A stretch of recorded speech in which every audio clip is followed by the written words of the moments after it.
Hong Kong action movies have defined generations of action movies and have elevated actors to deific levels for their dedication to their craft. It feels almost inevitable that a game set in Hong Kong blood opera would exist. And it does. Hong Kong Action Theater. That and about a dozen other games, and this isn't even implying the inspirations either. Action movies isn't a high bar to reach for here, but Hong Kong Action Theater was special because it wasn't just an action movie game, it was a game about action movies, and the horrifying set of rings about playing the actors in these bloody adventures.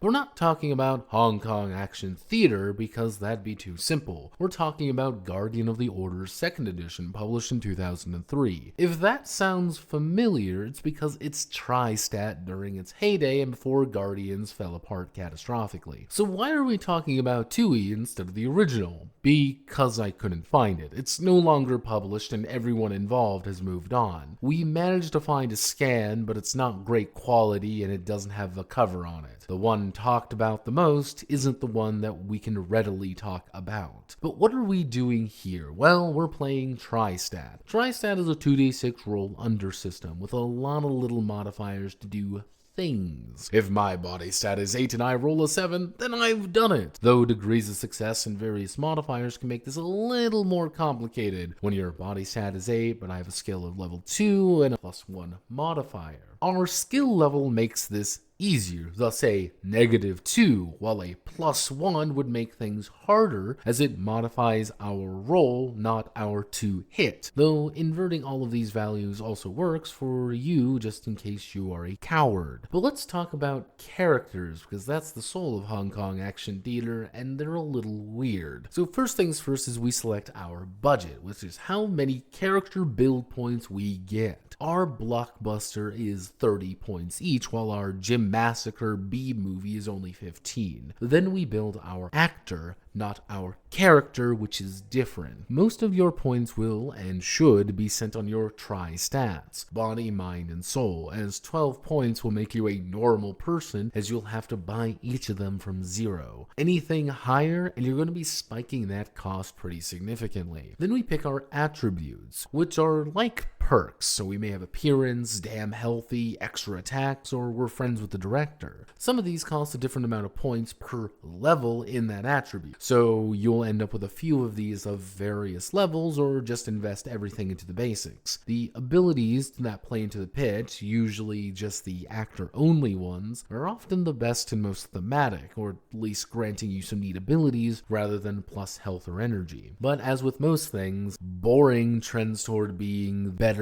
overall. The only major difference here is the foos, which are your abilities that you can buy. Even if it really doesn't make any sense why my actor can walk on water, maybe we're all just trying to claim the mandate of heaven. From there, we can get a few points back with defects, but they are stingy for what you sometimes have to deal with. But again, the best ones are actually play into the movie pitch rather than the inept combat or not so fast. Finally, you have skills, which are different set of points and are hellishly expensive for what you actually get. So you may have a 1 in gun combat versus a 5 in boating, all for the same amount of points spent, or just dump everything into the actual kung fu stat.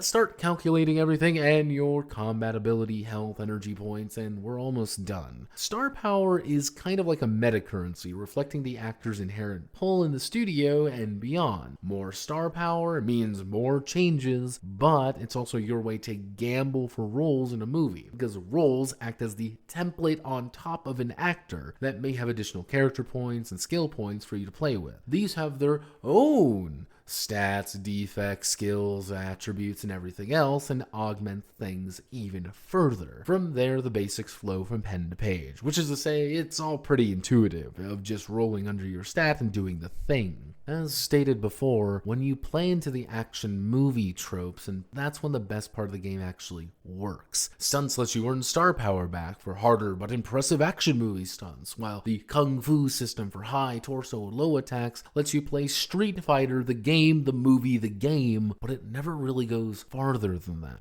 It did get me thinking about movies more than anything. Getting back into that certain amount of cinema and TV shows have gotten me interested in those beats more than I'd like to admit. There's something strange about the idea of direction and cinematography, the way things flow together. Something about watching that beauty occur. Christ, I'm starting to sound like Rich Evans. But I think my biggest issue with HKAT is that it doesn't go far enough in that regard. I'd almost want a game about actors and the issues that go into it, a very particular type of early Hollywood with a stable of actors that just doubles down on all of these tropes and ideas. You are the actors mixed with the characters of their films all wrapped up together. It probably exists out there somewhere, and maybe I'll find it. As for Hong Kong Action Theater 2nd Edition, it does its job and doesn't really want to do anything else. To the point where you can drop the premise entirely and just play it completely straight, nothing much different happens. Is it a bad thing?